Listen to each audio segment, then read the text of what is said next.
Okay, hello everyone. I am so happy that you all have been able to join today. Firstly, before we begin, I hope you're keeping well. Hope you're keeping well. Yeah, great.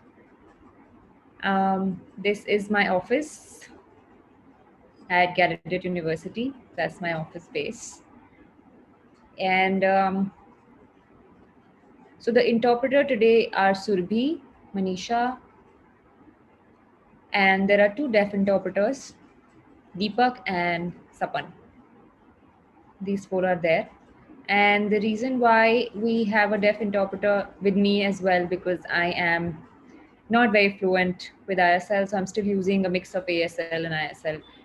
That's why I am here. And the second presenter is deaf herself and is a deaf interpreter, so would be using American Sign Language, and there will be a complete Indian Sign Language translation available for you all. So before we begin, I would want to let you all know that it is an important topic. The topic is about interpreters.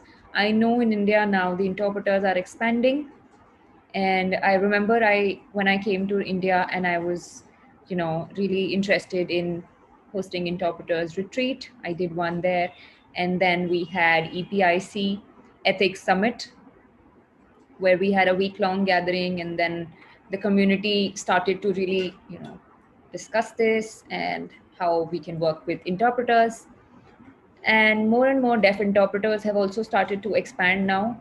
It has been a slow process, but it's been here in the US. We have a deaf presenter who is an Indian and traveled to the country. She'll explain you more about herself, and we'll talk in detail about interpreting and the challenges, the successes, the learnings that have been there, and is also doing a PhD in interpreting and also a lecturer at Gallaudet University.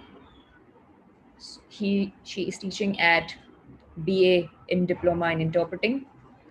So I am so happy that you all have joined in. I hope you will learn something about this topic. It's going to be a heavy topic, and it's not something that you'll just be completely done in a day. It's going to take a while, and we'll keep doing this. Before beginning, let's have a poll. Tushar will bring up the poll.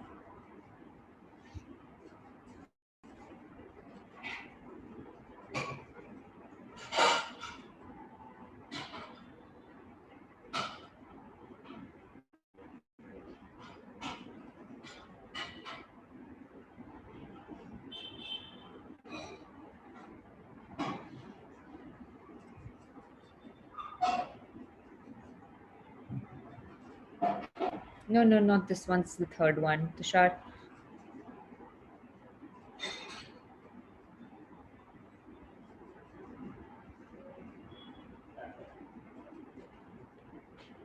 So first question is, have you worked with an interpreter?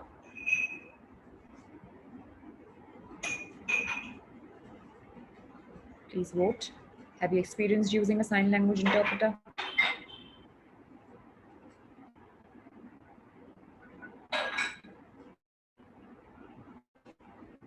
Okay.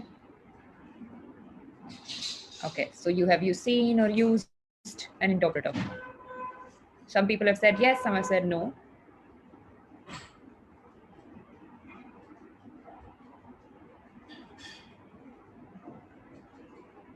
It's already on. Tushar, can you bring it up again?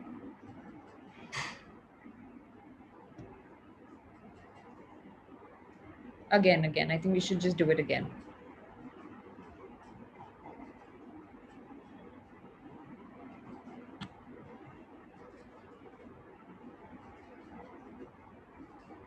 So you all can vote again if you have experienced using a sign language interpreter.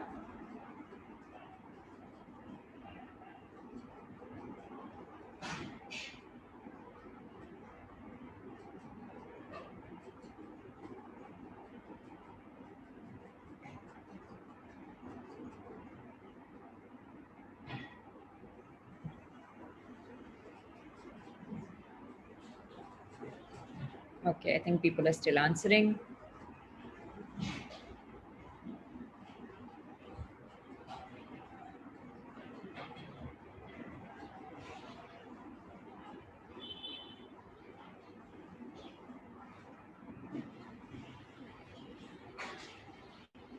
Answers, please, Tushar.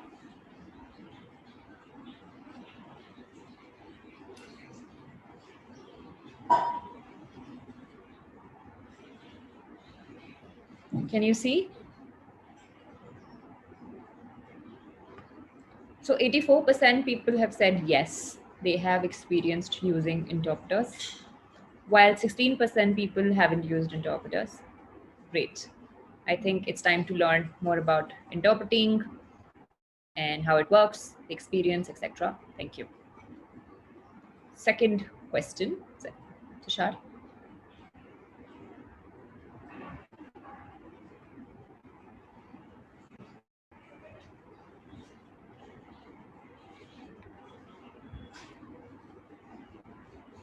Are you aware about interpreting ethics, that the rules, etc., that the interpreters have to follow? Are you aware about interpreting ethics?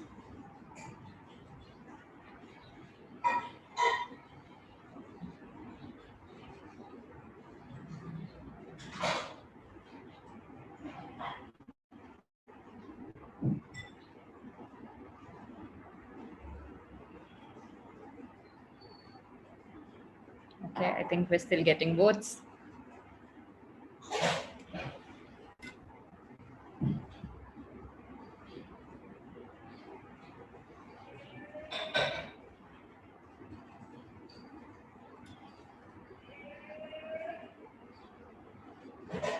Can we share the results? So 64% people have said yes, and 36% have said no. Because I understand ethics is a relatively new and heavier topic. It's not something that is discussed about like on a regular basis. Hopefully, from this workshop, people will pick up and more people will talk about it. And in India, like I think in 2017, there was an ethics summit where deaf people, hearing interpreters came together and an open document was formed. So it is available in Indian Sign Language as well.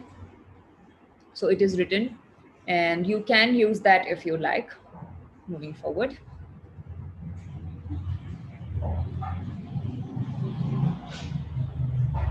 Firstly, I'd like to introduce the person.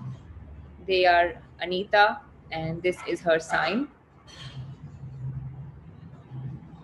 And the last name is Harding.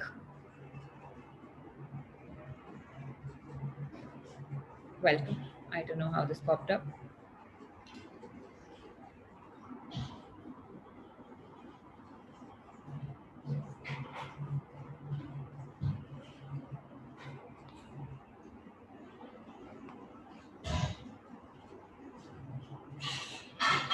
Hello. Hello, hello, hello. Thank you so much for joining in.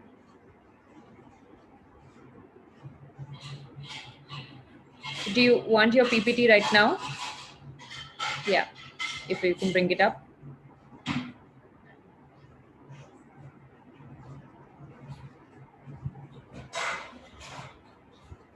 And you can remove Dr. Alim from the spotlight since I will be using ISL along with Anita. PPT.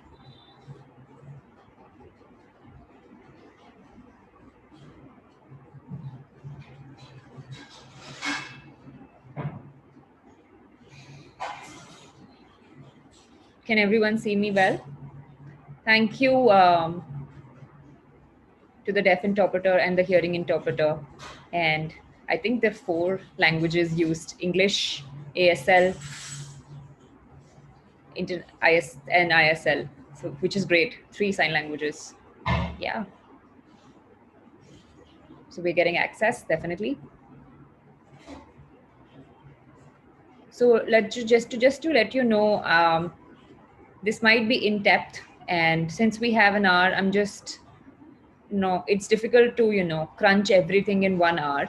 We can probably keep having these meetings again and again, time and again. I can keep explaining, and what differences are there between hearing and deaf interpreters. And it's the problem that throughout the country, throughout the world, it's the same issue that keeps coming up. Next slide. Great. So I'll just introduce myself. Like Dr. Alim told, this is my sign name. And how did I get into the interpreting field? I was seeing, so many challenges that were there. So I'm going to be talking about that. And then what solutions we were able to find to these challenges.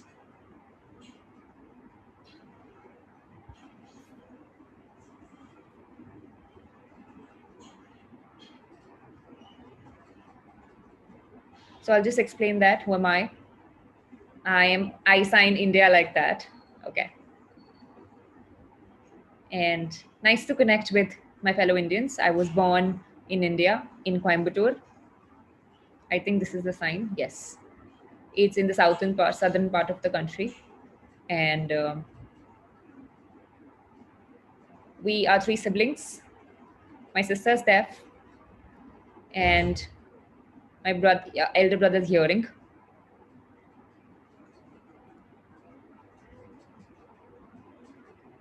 So when I was just very little and my father passed away, so there were two babies and they had put us, someone adopted us.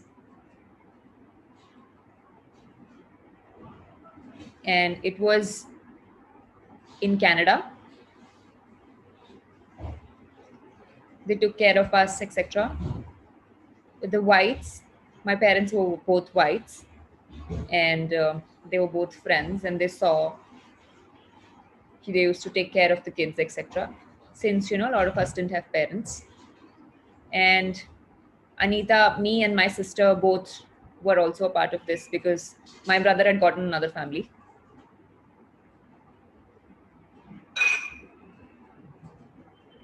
Eventually, we also got a home. I was 8.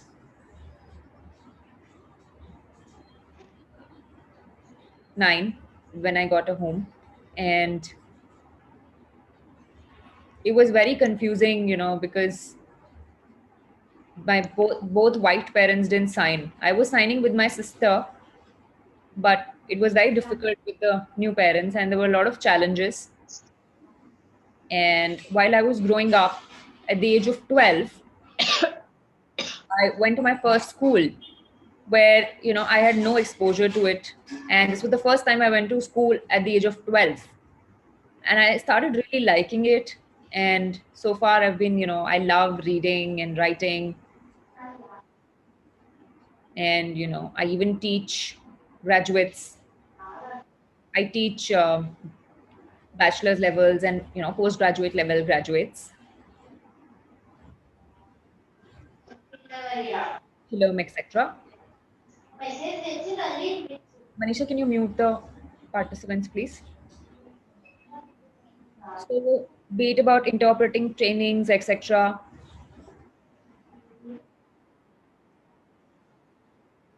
So when I was just socializing, it was not quite an advanced language with people.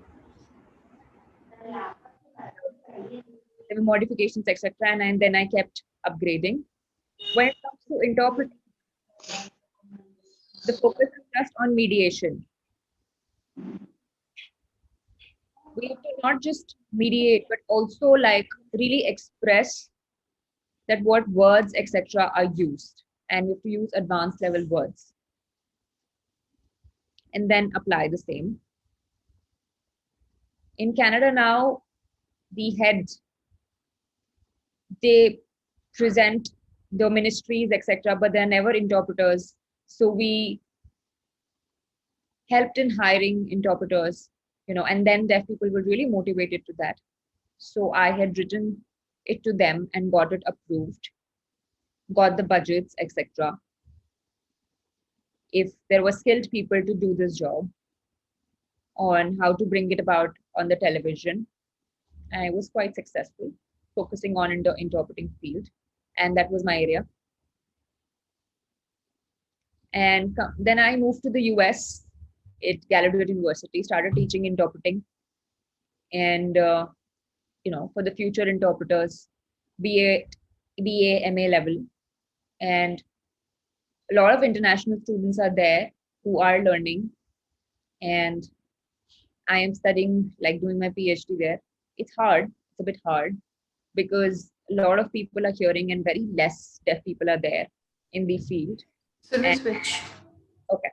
So being a deaf woman, a black deaf woman, it was quite difficult for me. That was, I think, me studying, pursuing PhD. Then it was so burdensome for me as well. But I tried my best, and I know that yeah, I tried to connect with the people, and I did my work.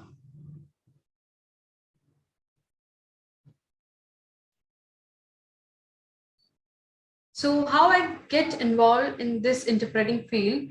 Earlier in India, when I moved to same place, like where my parents are here in Canada. So no one was there, and no one, I mean, if we want to get food, milk, or the words, the English language word, we are not aware about it. So we need to depend on the words if we want to communicate, like milk or any particular word, because the spoken languages are being used over there. So in Tamil, we don't have those finger spelling, we can't spell the words. So we need to learn the words if we want to express ourselves. So we then understood that this is how milk we have to spell out. So that's how we tried and think about it. Then when I moved to Canada, after that I saw that my sister and also me, we thought that how we can cope up with this situation, we need to educate ourselves. So my sibling told me that yeah, we should explain me the things, and also we learn science. So my sister were not aware about the words and all, so I used to interpret between my sister and the educators. So I understood that yeah, I could also become a teacher. I could understand that yeah, I might be a good, I can become a good in this field. Then I studied about this thing, and my teacher, so we, there was a teacher who saw that, yeah. So I used to explain to my friends also whatever our teachers used to teach us, and I understood it. Yeah, I can maybe do the interpreting work, and I may find a good fit for it. So then we used to get involved in the workshop. If there are presenters, so most of the people used to ask me, then I interpret for them, and I used to explain them whatever throughout the session, whatever his presenter is presenting. Then people told me that it's better. You can become an interpreter. Then I find it good. So I was 20 years old, and I thought, okay, I would like to become an interpreter. So I started working with in the project along with the hearing people.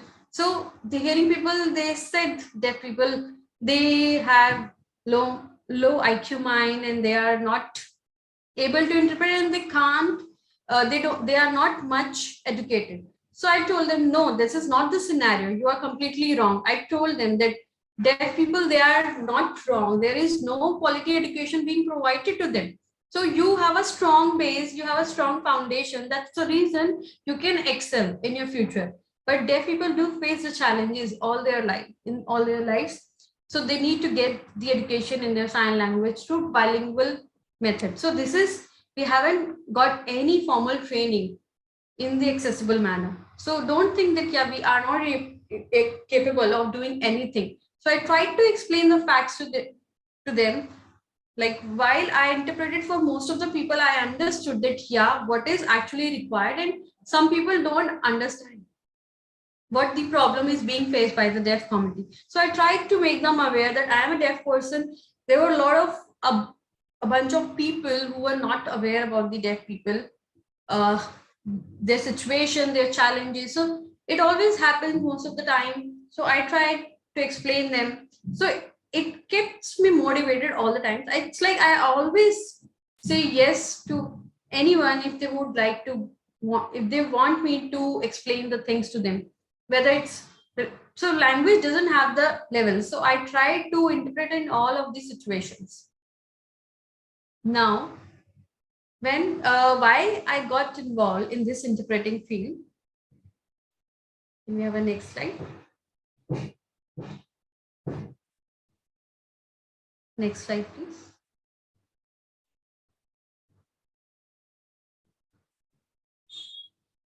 So there will be mentioned when and why. It's still the same. Don't we have another slides? Yeah, okay, fine.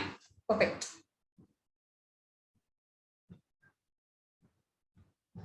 So in the interpreting field, I started working over there. And there was a hearing person who was working along with me. And they will try to ask me if I could interpret, and that was quite conflicting situation. There was no any information how we have to go ahead with the work, so there was no professionalism. So then people would got confused that there's a deaf person is interpreting. So that's the situation. People didn't get it. So this challenges, we are still facing those challenges. So people got confused that the interpreter on the stage, whether it's a hearing person or a deaf person. So while we are interpreting in all of the situations, then we used to tell people that we are experienced, but that's not easy. People still don't understand. So while you are working and following your professional way, then you might get updated and you might get to know about the new topics as well. But still, if you are thinking that you have interpreted in that situation and you will not get something new, it's nothing like that. You always get to see a new things while you are interpreting. So I try to explain in more explained manner to the deaf community. I understand that what and how this information can be interpreted to the target audience so that they can understand. So whatever the hearing person they are, whatever the hearing interpreter they are interpreting, I don't cut short it. I try to explain to as per the deaf community what how they could understand the things. So for example, if I'm working along with the hearing interpreter, so I'm used to interpret and he is also used to interpret. So we both have the equal responsibilities. It's like I should not do anything less than the hearing interpreter. But yeah, most of the times things get appeared, the conflicts, it happens. But yeah, we need to work together. It's like we need to tell the other interpreter also that this is something we need to figure it out. The ethics we should know, and we should try to explain to the deaf community. It's nothing like, if we are saying that yeah, the rules being changed by the hearing interpreter, say, so they just can't make the boundaries and just say that yeah, we just need to interpret, that's all. No, nothing like that. We need to have a clear why you are interpreting, not conflicting with the deaf interpreter and with the hearing interpreter. So the chaos has always been made, and we still try to find out what could be the solution of all of the conflicts. But there is no research. If we still learn, so we can also discuss our as well how we can change the particular thing and how we can involve the ethics. So there are most of the deaf people who are educated and some people who are not educated. So interpret the same thing for both the communities, whether they are educated, whether they are non-educated. So we have to understand before, while you are going to the interpreting work, before that you need to check and discuss with the hearing interpreter. It's nothing like that you are trying to make the boundaries and you will say that we will not get involved among the deaf community. it's not possible. If you will not understand their signing style, you need to connect with them, then how you can understand. So if you are interpreting, if a speaker is changing and maybe they are changing any of the speech, so the hearing interpreter, they are just interpreting the things deaf people might not understand. So this is a problem, that sometimes the other interpreters, they don't follow the ethics. So yeah, these are the problems which we also face. So in deaf community, while they are hiring a interpreter, so while they are hiring a hearing interpreter, when they are deaf interpreter too, so they say that if we have the deaf interpreter, what is the requirement for a hearing interpreter? They said, oh, sometimes they why deaf interpreter is required. So they say that deaf interpreter is not interpreting the right manner. They always have a doubt that whether they are right, they are doing right or wrong. Many time people don't understand, and they try to say that yeah, deaf person, deaf interpreter is not interpreting in a right manner. They don't understand. But the actual thing is, and the fact is, the deaf interpreter is trying to elaborate the things for the deaf community only. And they think that yeah, hearing interpreter is signing right, and deaf interpreter is not required. But we don't want to get discriminated. How we will explain to the deaf people that deaf interpreter is also required and we need to treat them equally. So if we have the hearing interpreter and the deaf interpreter, both are going to the same work. So while deaf people see that yeah, there is a hearing interpreter is there, and they find out that they feel relaxed and comfortable. While with the hearing interpreter, sometimes they think, okay, there is a deaf person, we don't require it. Deaf person might misunderstand our things. So in Canada, I tried to explain them that you need to treat us equally. They say that okay, we are okay with the hearing interpreter, but with the deaf interpreter, no, we don't require it. But in US, there most of the time people, they just don't respect a deaf interpreter. So they don't have a good attitude towards the deaf interpreter. They don't try to understand that they are actually providing the accessibility. So this is a big challenge over here, that people don't want to understand this situation. Okay, so deaf interpreters will be switched.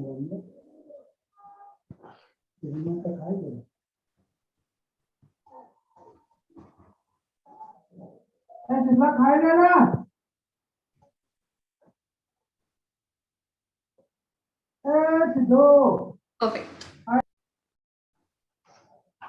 Okay. Yeah.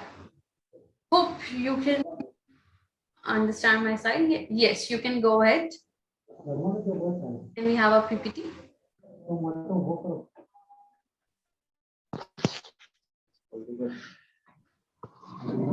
Great.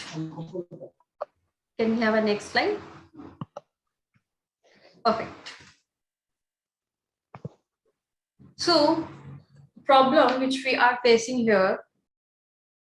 So I am a deaf interpreter. So when I goes to the event at any place, you know, at many places when people are seeing a deaf interpreter interpreting, they think that yeah, if a hearing interpreter is missing on any part, deaf interpreter used to come to the events. Then people think that yeah, a deaf person is interpreting. They think that two people. They say that two people are not required. Then we explain to them, you know, the hearing interpreter, they are not signing fluently and they are just numb and not showing any facial expression. That's the reason we need a deaf interpreter. So that's why the other people would say that you are not required, but I've seen at most of the places, interpreter is signing, but they need to change their positions and they need to showcase their facial expression. Like in medical interpreting, at if you are meeting a doctor for your mental health, a psychologist, so psychologists, they will see that if a deaf person is facing any challenge, and then the doctor will look out at the situation of a deaf person. But a deaf person would able to understand all of the things, whatever is being found out by a psychologist. No, they didn't get it. So hearing interpreter, they will just spell out the words, whether they don't know the deaf person has actually understand the things or not. So in that situation, psychologists, maybe then they will understand, the information was wrong and not interpreted correctly to a deaf person. There, the deaf interpreter's role comes when they try to explain all of the things in detail, and then a deaf person can answer to the queries what psychologist is asking. But hearing person, they will just they might not explain the things in explained manner, because they just see that they just interpret it as the hearing person is speaking, that's all. So it's always mandatory to have a deaf interpreter who can explain as per a deaf person's need. Fourth, immigrants. So, like, if people are immigrating from one place to the another, it's not easy, it's quite difficult. People try to control us, the lawyers, the police officers, they just stare at us, and they just think that we have done anything wrong, and we just get scared. But the hearing interpreter, they are not aware about those things what deaf person might have been facing, and deaf person don't feel confident at that time. So the deaf interpreter, they try to explain the things in deeper manner and in explained manner to a deaf person. That's how deaf person can get connected to a deaf interpreter easily.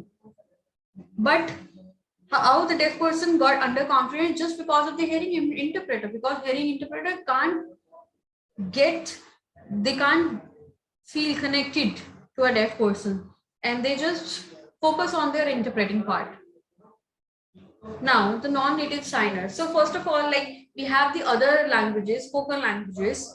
So when these sign languages started, like, people started using sign language, the other people, they don't understand that the sign languages is actually being used by the community. And the last one would be the serious situation, the rape condition, or sexual harassment thing, or anything. If the police officer is went to the situation, and if a hearing person is just interpreting, that's all, and not explaining things in detail, then again the person would not be able to connect with the hearing interpreter. That is the reason we need deaf interpreter here also. So these are the challenges which are being faced by a deaf community, and we need to have a fluent signers who can get connected. And also, when we are you for example, you see the backgrounds of the interpreters, and you try to hire that person, you need to be confidential also, right? We need to make the boundaries, we can't cross that. So you have to make the choices when you are involving in any of the situation. You have to keep aside an interpreter, or when you're thinking that this situation might lead you to open up about the situation, then you have to decide whether you would like to go ahead with that work or not.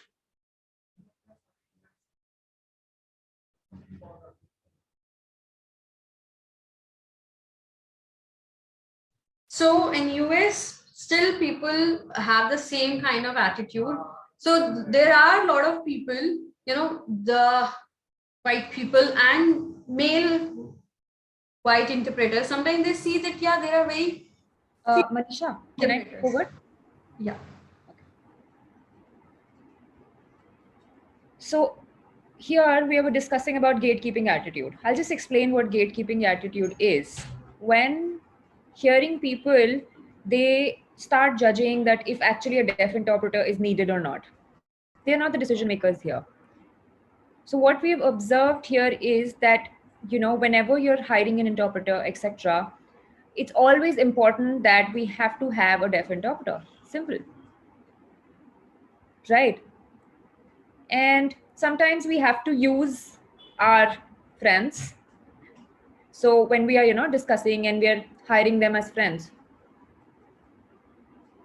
And we have observed that deaf interpreters are sidelined and the whole management system goes flawed.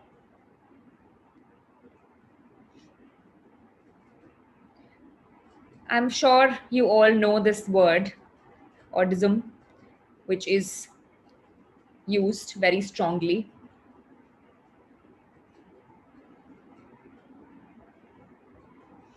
Are you aware about this word? It's an Indian word. Okay.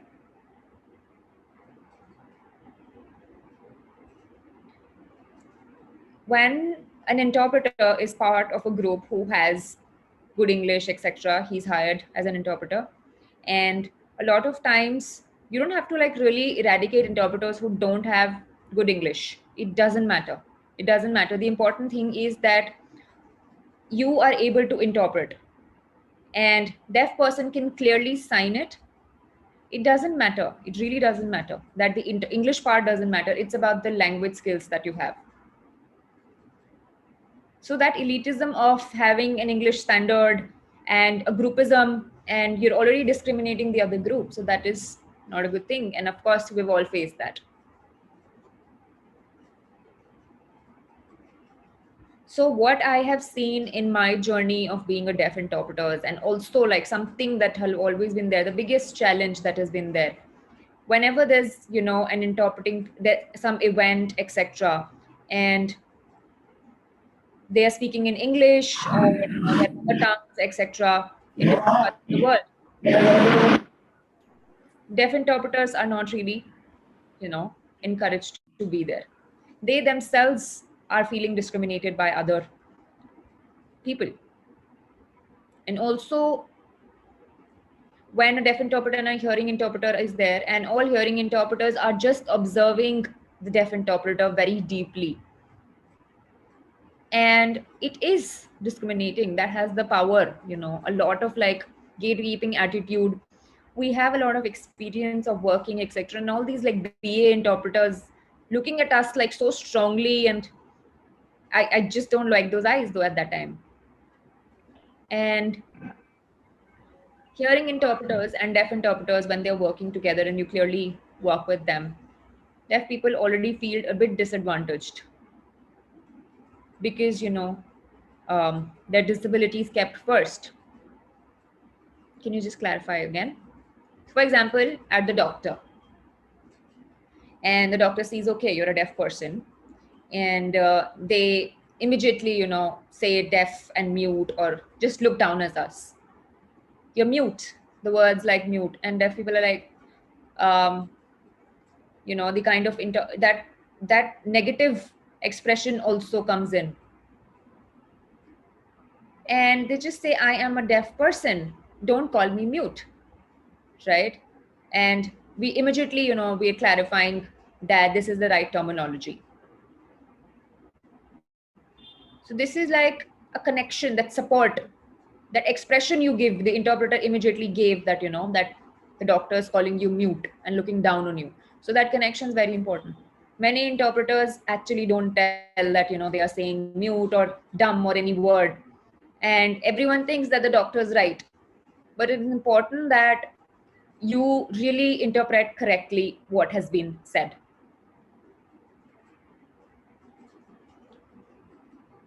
Can we go ahead, please? Of course, all throughout the world, we have seen different kinds of oppressions and discriminations.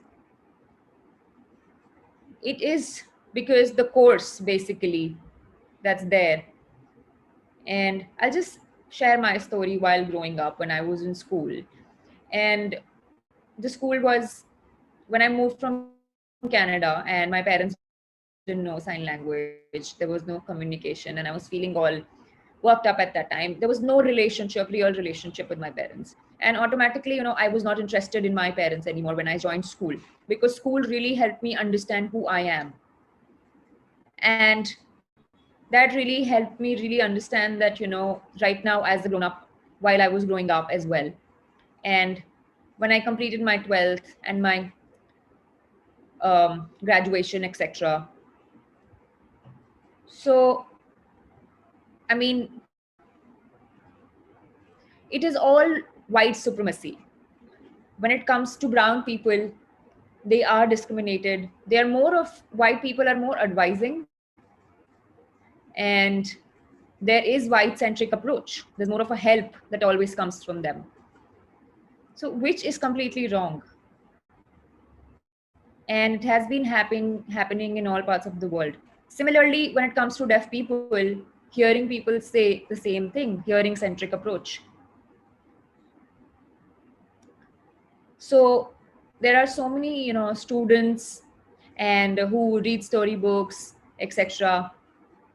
So if there are videos, like for example Disney videos, Disney channels, etc., movies, all these movies, they're all white people. There's no dusky skin, etc., no black skin, and they are looked down upon. They're said that skin is not good, and of course, like, people look up to white skin only. So that's so ingrained already, and we're seeing that, we've been seeing that, and it's over and over and over again for so many years. That has been, levels of oppression and ingrainment in us, the Western ideas.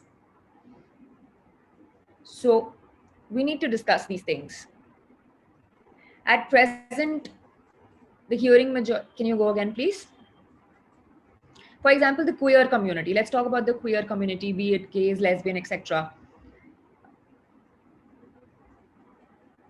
and straight people. I mean, there's nothing wrong in it, and the change needs to come. People of color, there has to be a group for them. White people would not encourage that. They would segregate people of color.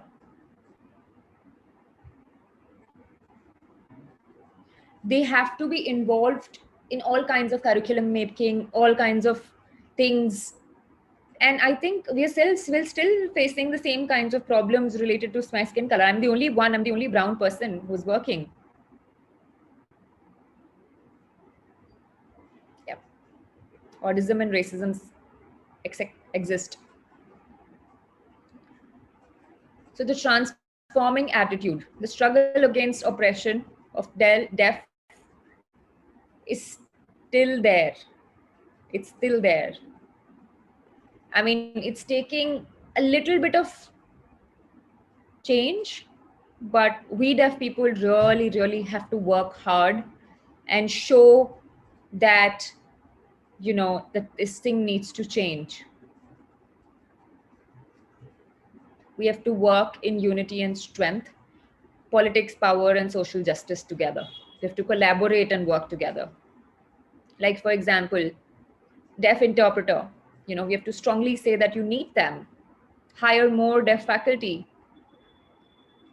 and be it social justice, include more and more deaf people in that.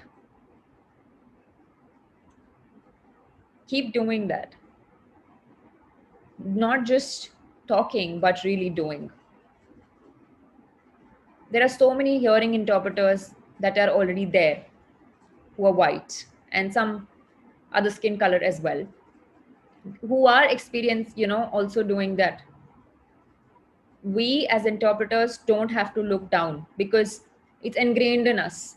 It's generational that we have. We have to stop that. We have to eradicate that. And then that shift can come. Appropriate services, develop appropriate services, like hire more and more deaf faculty in general courses, in programs, queer people, persons with disabilities, blind. We have to have diverse number of people come in together. Everyone has to work in together. Yeah.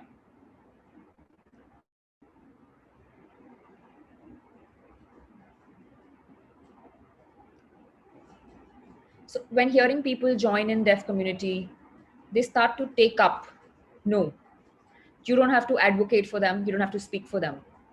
Just be an ally. You be an ally, become an ally. Support, but not advocate. Don't take up the space. No, that's not the idea.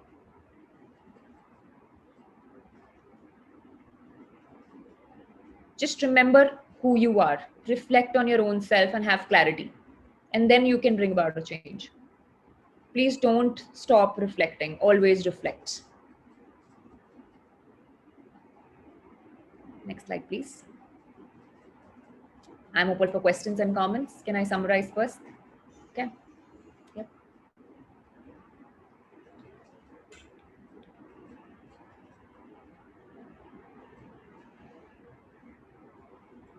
If there's anything which was not clear, anything you want to ask again, and you want more information about something, please feel free to ask questions.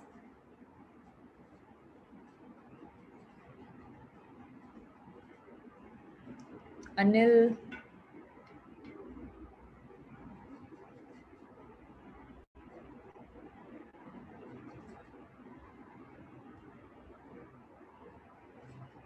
Okay, that's Vijay. Okay, Vijay. Great. So yeah, that was quite an experience that you shared.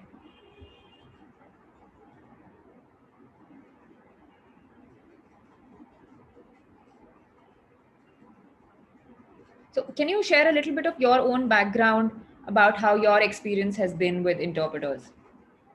Can you, can I go again, please?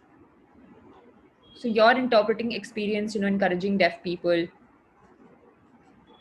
So do you also support people with ISL?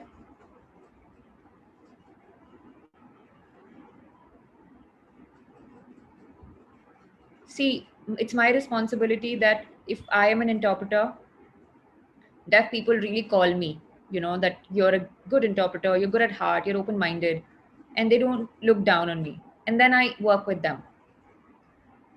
I work this as a profession.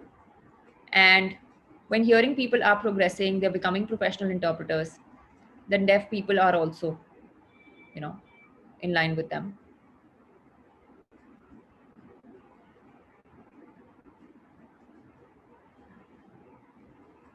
So we definitely can't work in silos. We have to have a strong connect with the right people.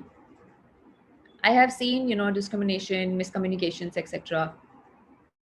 And I definitely want to call the interpreter with me. And so many hearing people really reflect on themselves and they really need to. And even with, deaf interpreters, we have to really be a part of the community, and we have to see if the interpreter is really interested to work with them, support each other, discuss with them what's needed, and not just like random interaction. It's important that an in-depth communication happens, and then you build that relationship and you get comfortable with that person to understand each other's perspective and get clarity.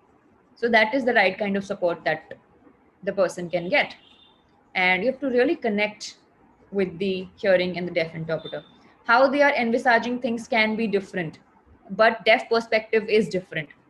They never know about it. So you have to really make an effort to really explain them about it. Yeah, I hope that's clear. Thank you. Thank you. Yeah. Yes. Thanks for explaining it in depth. Thanks.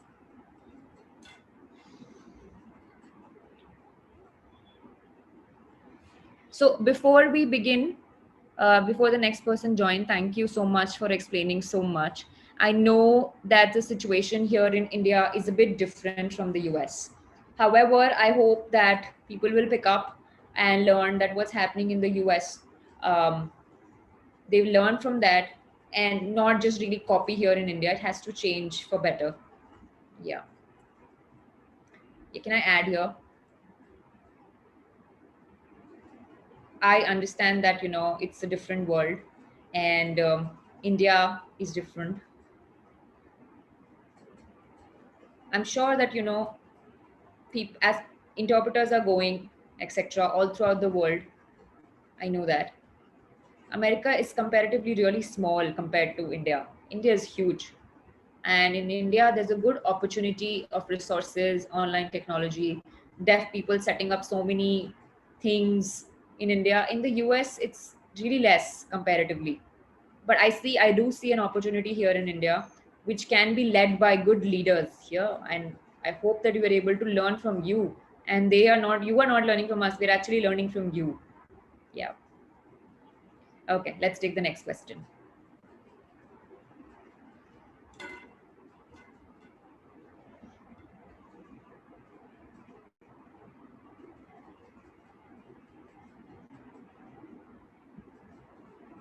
Hi, I am Akil. That's my sign. I am from Ish News. And I wanted to ask you one question. I have really experienced, going to like a hearing environment for meetings or meeting other presenters, etc. And I want to hire an interpreter. And the interpreter, when I hire them and I'm with them, but some of us, we feel that the deaf person had hired them, and they also have their doubts that because they'll have a lot of expenses, that you have to pay for food, you have to pay for their travel, interpreter, etc. So I understand that to have two people so many times, that we have to just have one. And we have to really think about the budget constraint and we accept. But I want to know what in US, if you have a deaf interpreter and a hearing interpreter with you, and also CDI, all three people, so that's a lot. So what is your perspective in terms of money, because here it's a huge budget constraint. Yeah, that's a valid point. So US has ADA, the ADA Act. Yeah, we have the RPWD here. Yeah. So it says that if in a gathering there are hearing interpreters, and you can ask for access, like if, of course, hearing interpreters will not ever be perfect. And what we've seen that hearing interpreters, when they are with deaf interpreters, if they ask about the money, we say that having a deaf interpreter is equal access and equal respect. How can you eradicate that? How can you eliminate that? So then they immediately, start saying no. So this, little by little, you start explaining to them that this is access, you know so it's important that you show and you tell them that how this is important. And not saying that this has been in ADA Act and etc. Just, it's better to have a good conversation about respect, about why not being able to have us, etc. And then once you're able to have that conversation with them, and then you show that, I know it's hard, but you keep doing that. And people are starting to understand now here in the US. Yeah, I know it's hard, it's not easy. It's definitely not easy. Maybe that's a good point, that you have ADA and we have RPWD, and we have to keep, implementing it for full access. And of course, awareness needs to be there that hearing people need, everyone needs deaf interpreter as well. And who is going to pay for them, who's going to have the food for them, etc. But it's access at the end of the day. So it's my right. But yeah, I understand. Second thing, payment for the interpreters. You ask for a, so if they're not giving it to the deaf person, you have to strongly advocate, like, to get the kind of funds to do that. That's their responsibility. Yeah, thanks. I I think that it's important to really spread across the awareness message that why do we need DI? Why do we need, sometimes even like, why do you need two interpreters? Why do you need the deaf interpreters? But you really have to explain to them. It's a slow process, and then you'll be able to see. I remember here in India, in cricket, when they had to have it on TV, and they had one deaf interpreter and a hearing interpreter behind the screen, and it was so amazing. It's the first time that happened. So it's a slow process that we were able to get DI. But one challenge which I see is that the deaf interpreter must be need they definitely need more training on how a deaf interpreter works. But I haven't seen really, like, material or curriculum, or really, a training for deaf interpreters. So that is something we definitely need. Yeah, great. Thank you. So, Also, I'd like to add here. Okay. so the hearing interpreter, the hearing people, and the hearing interpreters, when they get hired, when they discuss about the payment part and all of the things. So I mean, we are also doing the same thing. So hearing people, they can ask the queries, what would be the payment or all the things. We also need to ask that thing. Okay, thank you. Next question.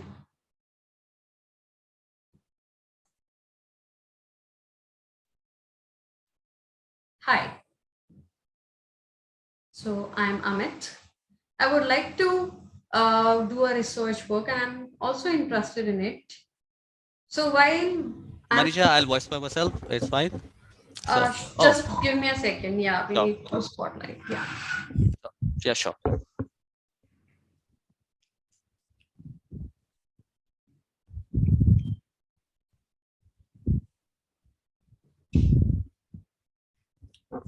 So, I'm interested to know, like, you have any, you know, program for like operating for it, that how to like here in India, how we can collaborate and move forward with the hearing interpreters and the deaf interpreters, who how we can be aligned and like work together instead of working separately and not in like together in harmony. How we can do that, how we can just plan it out, how what exactly needs to be done to really happen that.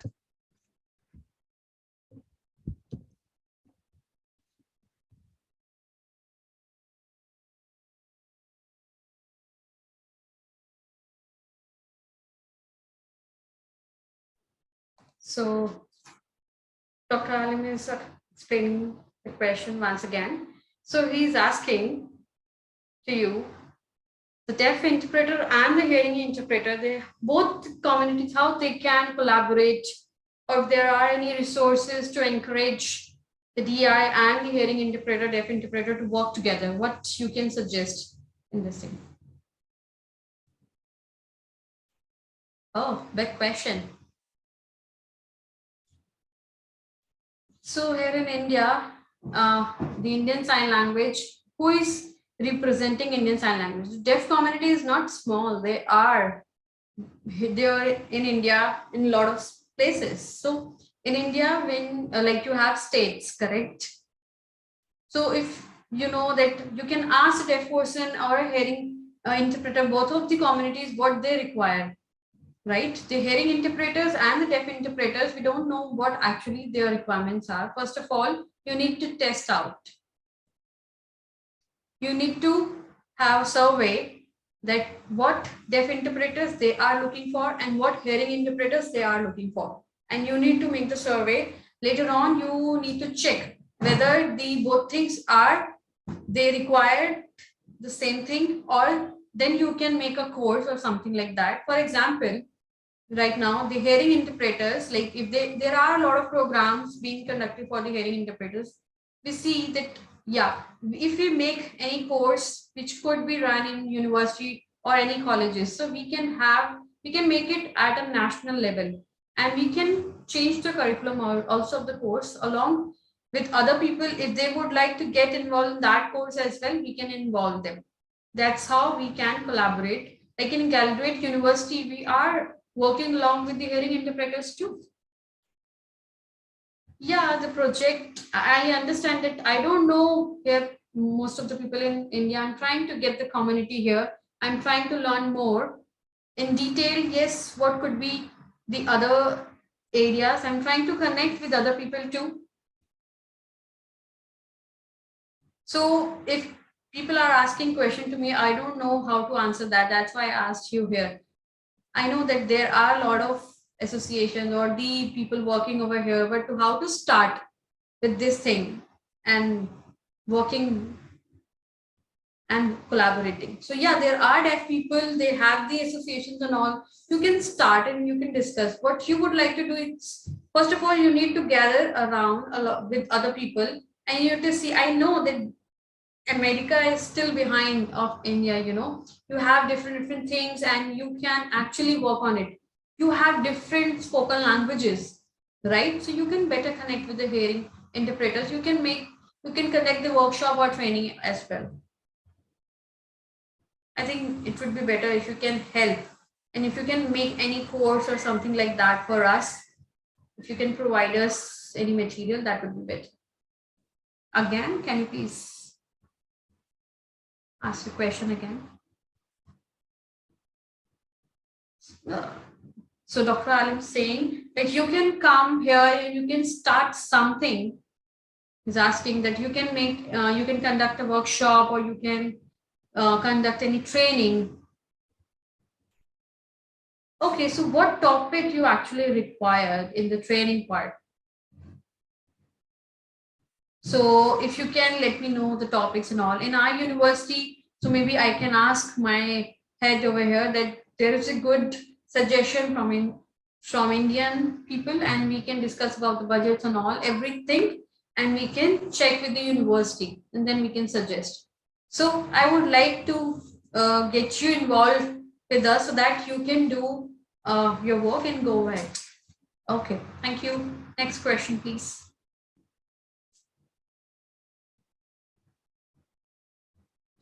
Okay, switching the interpreters.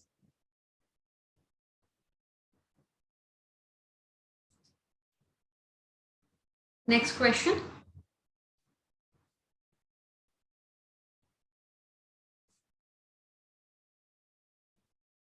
Hi.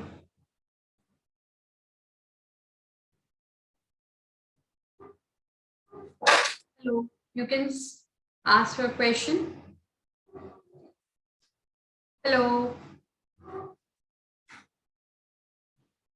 I think she's using her phone. Hello. Can you see me? Can you see me? Yes, yes. Okay. Oh, thank you. Thank you. Okay. So I have a question to you. My name is Sanjana. This is my sign name. I'm from West Bengal. So I'm a deaf person, and so whenever I see the interpreters, I don't have the accessibility in my school, and also in with my family. I couldn't communicate with them because we don't have the interpreter. So here in West Bengal, we don't have the interpreters training, and we have just few one or two interpreters. That's all. They don't have the sorry. Your internet connection was bad. Can you ask your question once again? Okay. So I'm a deaf person. We have the interpreter. If we have any doubt, because we don't have the quality education and the accessible education, if we have any training, if I would like to read any book, so there are not much interpreters. The people say that you can start, write, and explain the things, but I have not given any accessible education. I'm not good in the education. So how we can explain our part? Can you ask your question once again? It's not clear. Want me to sign once again? Yes, yes. Can you ask your question again? Okay, sure, sure. Let me ask once again. So I'm a deaf person, right? If I would like to read any book, if we have a interpreter, if few words I don't aware, and I like to ask my teachers, like days or weekdays. So teachers, they don't know sign language and they are so lazy, they don't teach us, and that's how we don't get the accessible education. So how we can deal with that situation?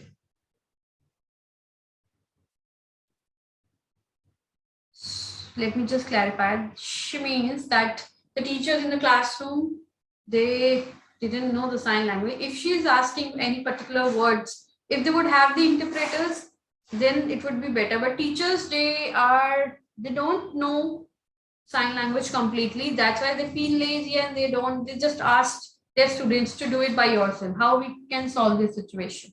Yeah, right, right. So in the classroom, the hearing teachers and you are deaf students over there, to have a interpreter, I know that there would be a situation being faced by the deaf people at most of the places. So it's responsibility of the teacher, uh, they will ask the interpreters. The interpreter has to ask whether you would be able to understand the things or not. So you can ask if teacher is asking to the interpreter, you can teach the deaf students. So you can tell to the teacher that you are responsible to teach us, not the interpreter. Okay. So you need to train the interpreter. What are the ethics of the interpreter and the rules of it? Correct. So when you are discussing with them, you have to discuss with the interpreters before going to the class. That's how then you can start. Okay. So if you have a deaf student in your class, right? If you can understand, if you don't understand, you can ask your query in between your classes.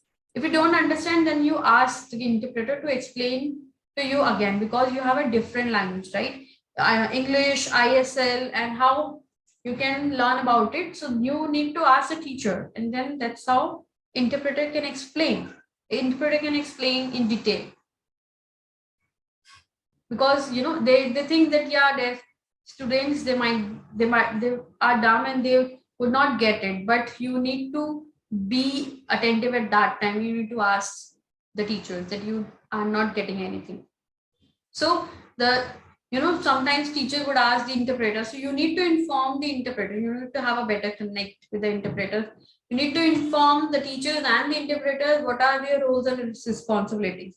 Don't think that they both have the same responsibilities and duty. No, what is the teacher responsibility and the interpreter responsibility? Both are different. So I'm a deaf person, I'm asking to the teacher that what that word means. So, but the teachers, they are busy, and deaf people, they are just roaming around here and there idly. So some people, some teachers are there. If we are trying to connect online, we get to know about the things very at the later stage. So we just, and the other hearing people, they are just getting advantage of it, or and we are at the disadvantage part. So deaf people are using on their studies. Okay, I'll just clarify again what she said. So she meant, like, on Zoom,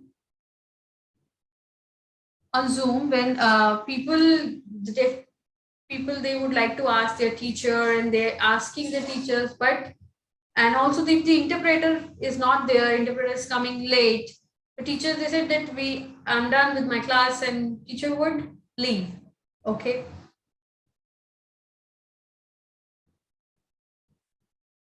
So interpreter is might be not respecting you. So if teacher is not there, and teacher is just the interpreter is just discriminating the deaf students, and deaf student may ask the interpreter that why did the interpreter has come late.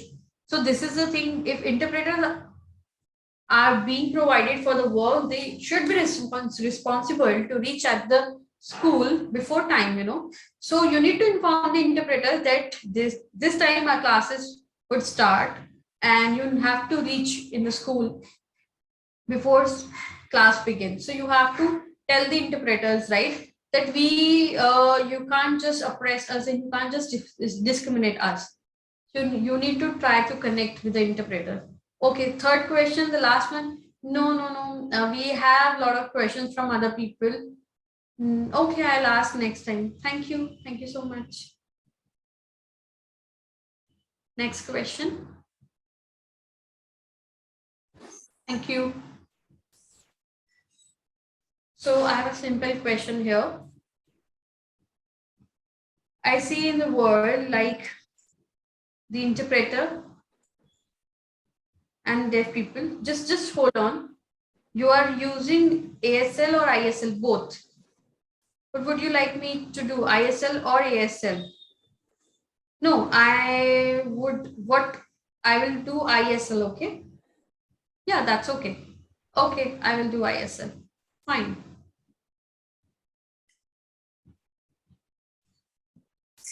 Sorry, I do mix up. So the hearing people's community, in India we have Indian Sign Language Research and Training Center. They don't understand the people, they ask to the deaf people, like, they would like to apply to the ISLRTC. What is the future? What is it? If all the hearing people, they have job, they will work as a interpreter on the broadcasting channel, or they would work in medical field. But there are hearing people, they are learning sign language, they are trying to help a deaf people. That's fine. But what about the deaf people when they are, I mean, what is the use of it? I don't understand. I hope, Anita, it's clear. Okay, let me clarify once again. Okay, sorry. If Do you want me to sign? Okay, can I ask you? So you mean that that hearing people, they are developing and they are learning sign language, and deaf people, they they are not growing in any way. No, I'm talking about the accessibility. ISLRTC, what is it? Okay, Deepak is saying, let me just clarify. So ISLRTC, she doesn't have the background of it. Let me explain to her. So its full name is Indian Sign Language Research Training Center. So a sign is this, the ISLRTC sign is this. So what is the use if deaf people are applying in ISLRTC? So if hearing people are applying in it, that's okay. They have a future, they can work as an interpreter, they can get the job. But why deaf people are applying in ISLRTC? What would be the use of it? And ISLRTC is not only the one institution, there are institutions worldwide as well. So what is the use of it? So right now you are thinking that you would like to show the hearing people, they are getting the opportunities, but it actually, the sign language belongs to deaf community. We can't just set aside the deaf community. If it will go like this way, then interpreters will automatically going to get the control of a deaf community. So in India, you have you have deaf kids, studying in the schools. They need the sign language. They don't want the spoken language. They want teachers to get the sign language. I'm not talking about the schools. Like, the interpreters, they are learning sign language, the hearing people. So they will get the job, they will become an interpreter, they will get the job and opportunity in the medical field and in lots of areas. But if why deaf people are applying to the ISLRTC, what is the future? They can't hear, you know, they can switch to the other work. So, the hearing people, they have learned the spoken languages from their childhood and they are continuously speaking. So that's how, the deaf people, when they are surrounded by the hearing people, they feel oppressed and discriminated. So hearing people, they have the right mindset, but that is wrong, what they think. But deaf people would understand through signing only, correct? So that's how, if they will get to know and see the signing, that's how they can develop in their life also. They can succeed as well, but they don't get the accessible education or anything. So we can't set aside the deaf community. People then think that, yeah, sign language is not needed, cochlear implant or the hearing aid would be the only solution for a deaf community. So sign language will help the deaf community to stay stronger. Okay, I understood that, yeah, deaf person, if they know sign language, but they are still applying to ISLRTC, but I didn't get it. But yeah, some people, they are not aware of sign language if they are learning. But yeah, there could be I mean, two sides of it, right? I know we have only 10 minutes right now and people are still interested. So we would have 3 questions, but I would like to ask you. I mean, Preeti, she is asking, she might ask, would like to ask a question, and she has raised her hand from long time. Can we have Preeti?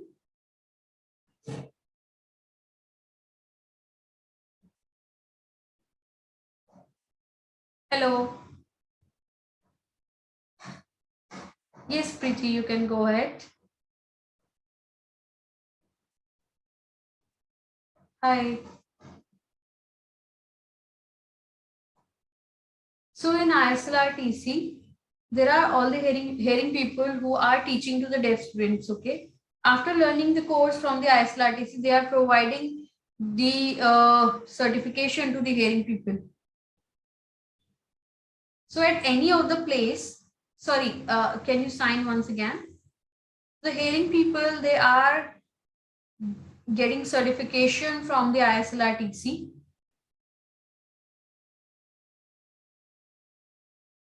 and they are interpreting in the conferences where deaf people are there. But when deaf people are signing, interpreters are not able to voice. They don't voice clearly. So how it could be when they are certified interpreters? Yes, so the same problem is being faced in all of the places. Do you think the interpreters who are certified they are still good? No. So the interpreters they are not signing fluently. What you are saying, deaf or hearing person. So I am paying to the deaf people, but the interpreter, deaf people are paying to the interpreter. Okay, Okay, Manisha, let's switch. yeah. Yeah. So can you just clarify what you're trying to say here? That hearing people, they finally like do BA etc. in sign language, and then they get the dissertation, and then when they meet, there's a deaf conference or anything of that sort. They go there and they are reminded that I that this hearing person had gotten the certification, so they hire that person, and when the deaf person is presenting, the hearing interpreter is not clear at all in terms of interpreting. So how are they certified? I mean, how who certified them? How are they getting certified? I think that's a very important question. We've been observing that that so many certified interpreters are not at par with the skills and the reception etc that is needed. So the certificate is just a piece of paper in terms of it's very basic. But when it comes to the experience and expertise, what I have seen is, um, I ask them a few things. I question them that can you do this. I ask them in advance, and not just blindly follow any interpreter who's certified. That's the rule. That you have to keep in mind. Someone who's experienced, someone who knows everyone, and someone who's recommended, and you pick the right person accordingly, and that's the right way. So I'll just add here, Dr. Alim, here. I think the new interpreters who have just finished their certification and they just get certified, they must go for experience, internship etc opportunities, and they keep going there with the community, and the more the experience they get. And also deaf people must give them feedback. If they're giving feedback, they will get better. So how do you progress in that way? So that's, you must give them feedback, and they also have to learn to accept and listen to the deaf community. So that is a big problem. Yeah. And that means that the next time you will not use the same interpreter, then you hire someone else. You will know that this person is not a suitable fit, and the interpreter who's really accepting of the feedback, is open minded and wants to really progress, you hire them again and again. Yeah. Yeah. Thank you. Great.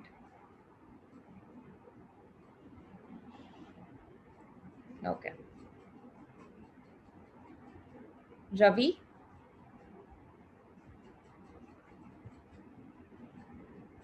Okay. So in India, thank you so much, Dr. Alim, everyone, for being a part of this.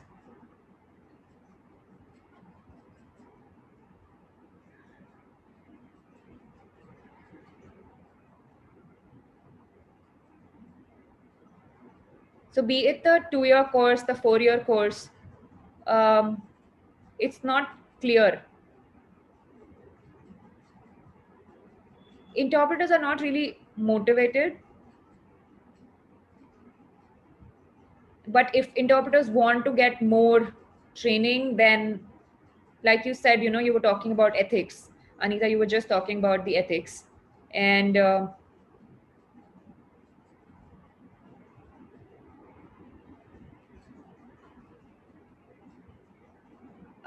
my question is to Anita. So you progressed in that area. Did you do a 4-year course? What was the background like? If you can tell a little bit about how is it different from India? Yeah, could explain that. So in the US, there's a 4-year. I mean, I understand that this 2-year course is more of a general course. It's not related to other things. It's more of biology, etc., whatever study, maths, science. That's 2 years, and then the next 2 years is actually the interpreting course. And so yeah, it's same as India. But of course, the universities are different.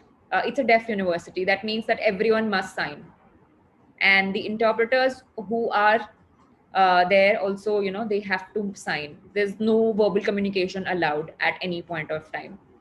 So you have, that is what you learn there, and so that you completely learn the language and you're able to communicate with each and every person. You learn the rules, etc., of interpreting, and you're able to do that.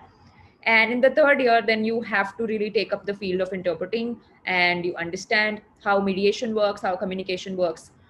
So 2 years is same and 2 years is a different topic. That's the same thing, that even involves research, and how interpreters work for this long.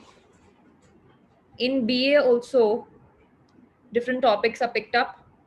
However, there's more of a research that goes around. And I wouldn't say that this course is an ideal course. And I'm sure that, even in the Indian community, you guys have the potential and you can use the same. So you call all the deaf experts that are there, interpreting experts that are there, and I'm sure India can be stronger in that way. Yeah, I think later on we will keep adding more and more advanced courses. I know right now it's 2 years, and and after 1 year, I think after a few years, more and more years would be added to it, and it would become better. Yeah. So about the funding part, interpreter, US has the fundings, but India doesn't have the funding. I mean, we keep saying that, if we need enough funding, like for example, yeah, it depends on the number of hours. Yeah.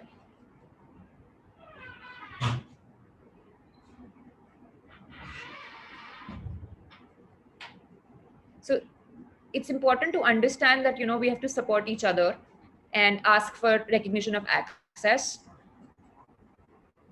So then you can get the funding. And if the interpreter is only in this for money, then it's a different approach. If the interpreter is really like encouraged to do what they want to,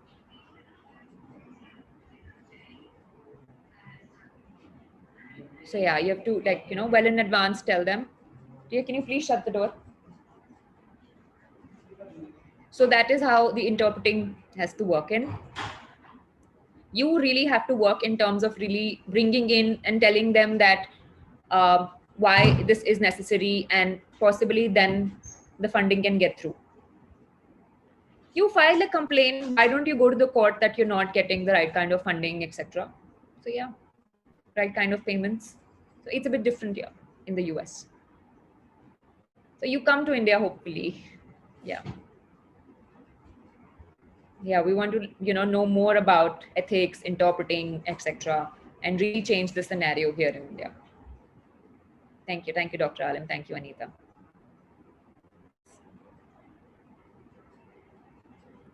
I think one last question. There's one more person. Oh, should be.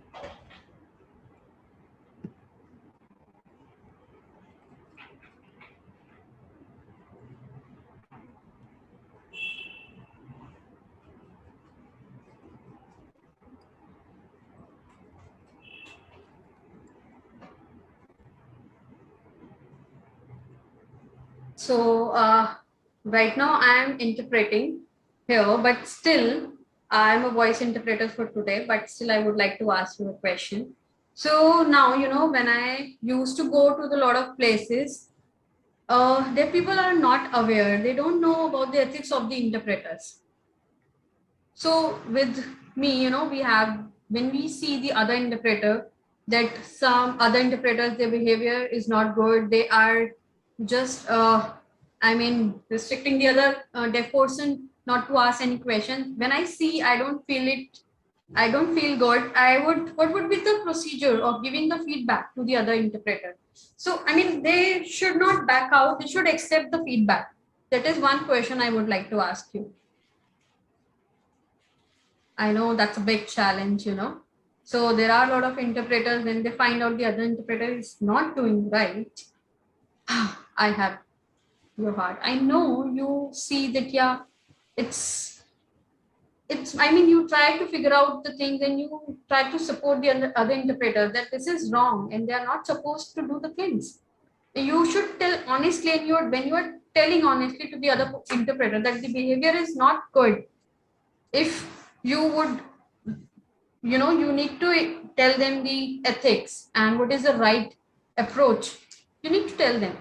Maybe they would not understand it, but they would not know about it before. That could be a possibility. They might accept and they would not accept and take back steps. So, when I provide the feedbacks, a lot of the interpreters, they don't try to understand and we just had the conflict. So I don't think that, yeah, they think that Surbi might be adding more of the things. It's not added by me, but this is the thing which I'm stuck in it.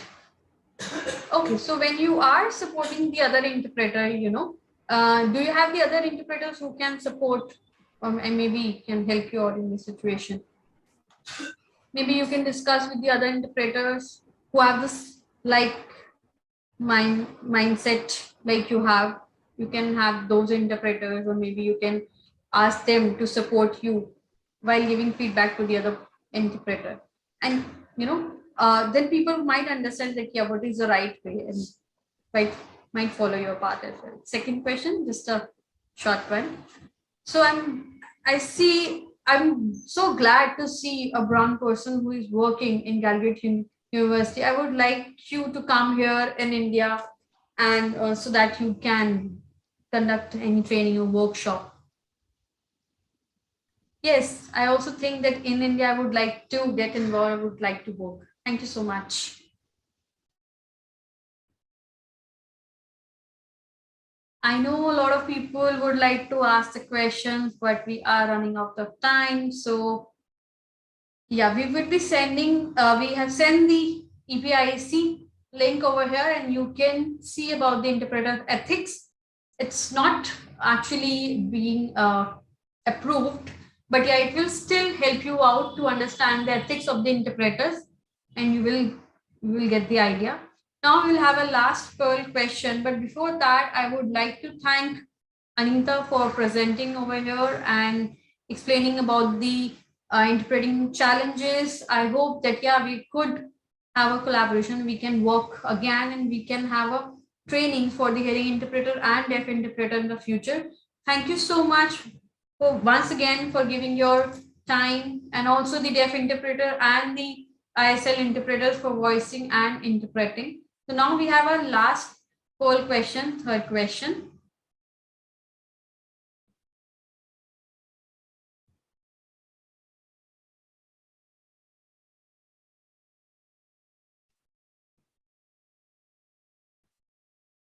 Do you want more workshops to understand related to the interpreter work? Yes or no, or maybe?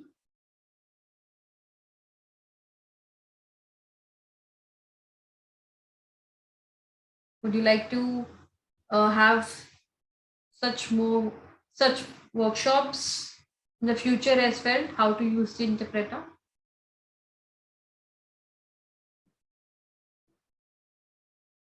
Okay, people are still voting. Can we have a result?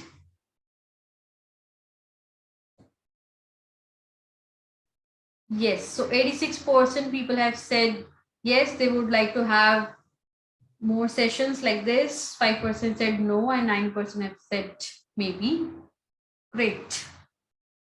Thank you so much for your time. Thank you, Anita, for your time. Thank you once again. Much applause. Thank you so much, everyone, for attending the session.